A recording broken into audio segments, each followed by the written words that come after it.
let's say you make music and you've been uploading your songs over on Twitter, Bandcamp, SoundCloud, etc. but can't seem to get people to listen or even find your tracks. Well, in this video, I'll be attempting to teach you how I make visualizers for my music. You know, the ones that go...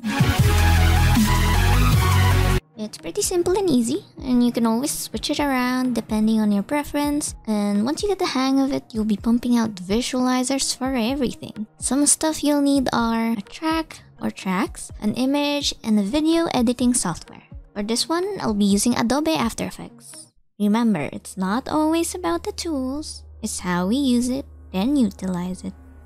Let's start. So once you have After Effects opened up, you'd want to click New Composition, and this can be either 1920 by 1080 or 1080 by 720. If you want it to be like higher resolution, you'd want to go for 1920. The ratio is also up to you.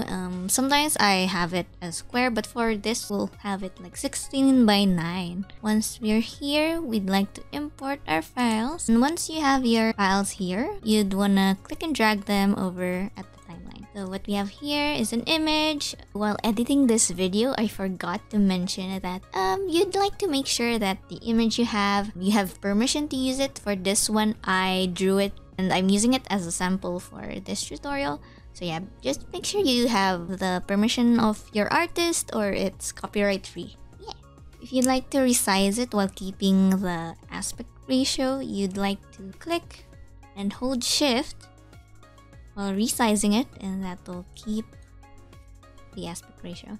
So what I'd like to do here is duplicate this. The background will be same as the image. Control C and Control V there. And then we have this. And then I start off by going to Effects and Presets. This will be where the effects are. For this one, I'd like to have like a blur effect. I'll just type in blur, and then here, my favorite, Gaussian blur, and I'll drag it on that image. Make sure you have that file selected. And then you can increase the blurriness. Here, you can increase it. For this, I kind of want the ghosty friend to show up a bit more. Next up, you'd wanna insert a new solid layer.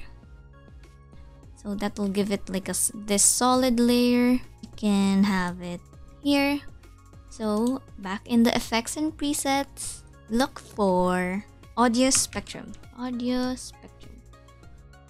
Click and drag it over here. So as you can see, there's like some dots. You can actually move it wherever you'd like. We'll just have it below here. Oh yeah, you can find this here in Effect Controls. So this is your project, and then you can also have the Effect Controls.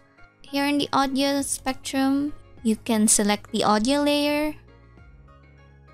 It's gonna pick up the waveforms of your audio. So if you see that like magenta-ish color, and if you move this around, it moves around, but it's not too noticeable. I like to keep it rather simple, so I'm having like the inside of it white and the outside. So the thickness, that will be how thick your waveform is. Oh yeah, since After Effects is rather memory intensive, an option is have the resolution slightly lower on the preview. I like to have it either half or third or quarter. As long as it's still visible, I'll just have this on full for now. So as you notice, it looks a little blurry. That's because the softness is at 50%. You can change that up as well. I like to keep it there, like just ever so slightly soft. Here's how it looks so far. If you press space on your keyboard, it should play. I'd like to have it a bit closer. If you see this red, you can adjust it like that, but that will make it squish. You could also have it here, the start point and end point. Adjust it like that so it's more not squished. And maybe I will lower the thickness a bit as well. You can also play around with some of the settings here. What you'd also want to change is the maximum height. Like when the beat, like here, you can also expand the track. Click this arrow and then have the audio and then waveform, and it should show the waveform with the beats and everything. This will be like where the beats will be. For this part, I like to have it a bit more exaggerated. So I will have the maximum height slightly higher, as well as have just the top part moving. You'll have this side option, side A and B. Side A, only the top part moves. Side B, only the bottom one has the bars. I like to keep it at A. You're free to change it up how you'd like. You can also have analog lines, so if you like to have it looking like a health bar or dots, yeah, that's something you can play around as well. But for now, we'll keep it at digital. So if you notice, like, only a small bit of the bars show up. It's kind of empty over here. So what we'd like to do is change the frequency.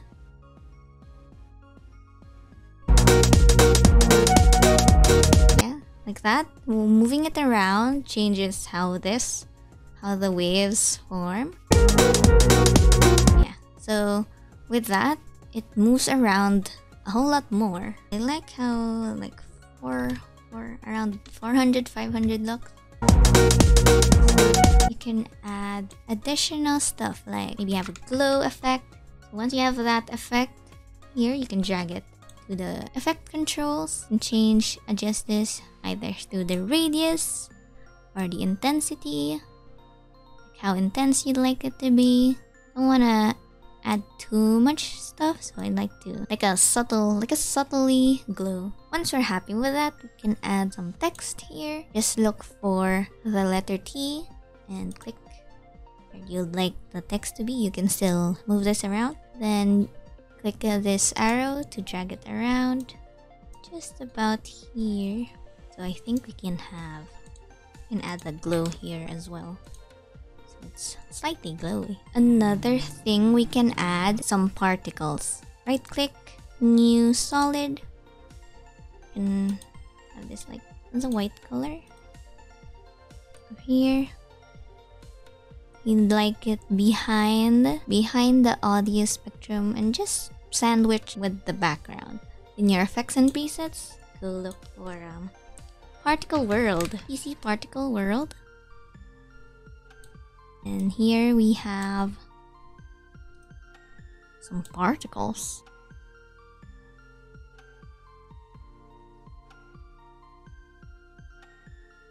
So change the particle type. I'd like to have it as like a sphere. You can try different particle types as well. So the birth size is what the size will be as it appears. Then the death size is how the size will be as it disappears. So that's how it looks. It's like very fast and it only goes around in one direction. We'd like to change this animation into 3 more voices. Yeah, if you want to hide something, go look for these eye icons and just click it. Yeah, I think viscous is what we're going for with this one. Birth rate. Maybe like just a bit. Gravity.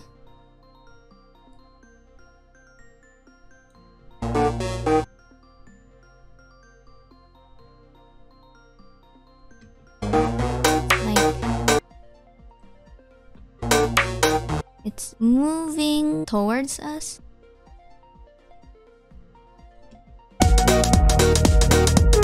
Having the resistance makes it go a bit slower. So in this part, I'm just adjusting the other physics settings. That will be how the particles move. So you'd want to adjust the gravity, resistance, angle. So feel free to take your time with it as well. I'm just speeding this up for the sake of this tutorial. But yeah. Yeah, having the gravity Y, it goes upwards. And that's kind of what I'm going for.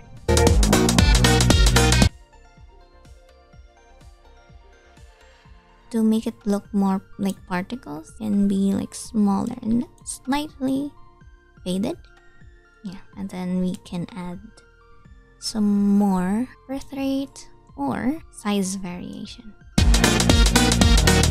Yep, something like that. Got some particle effects here. Right, so off screen I added a few more extra details that I just wanted to add. I will link below the tutorial that I used. It's by Xerxes and it's a camera pump and shake effect, so I will show you guys how that looks. The image pumps by the beat. So yeah, you can add that if you'd like. It's not exactly necessary or anything, but it does add to the effect and flair. Another thing I added is this black screen. So if you've noticed, the one before didn't have it, so it was kind of light, and having this black overlay adds to the glowy effect. You can see the glowies more. Just some details here and there that add to the overall presentation. Once you're happy with everything, let's render. Make sure you adjust this tab until the end of your track so that it only renders that part. Go to composition, add to render queue. So I don't have it here, but if you have the MP4 option, feel free to select that. But what I do is go QuickTime. So QuickTime ends up a little larger than the usual file, but I end up having to resize that one anyway so that it's a smaller file size. Here are my settings, by the way. Make sure you have the quality set to best and full resolution. So once you're okay with that, go ahead and press render and it should start rendering. Yeah. This is just an extra step that I do since my files end up being kind of large. Open up Handbrake. This is like a file optimizer. Select your file. Have this as fast 1080p 30. So what this does is it resizes your file. I like to keep like a raw copy in case I need to upload them on YouTube, but for uploading on Twitter and other sites, sometimes they require you like this H.264. So yeah, converting it with that less likely to give you errors. So just have this as an MP4 or M4V and starting code. Once that's done, you should have something like this.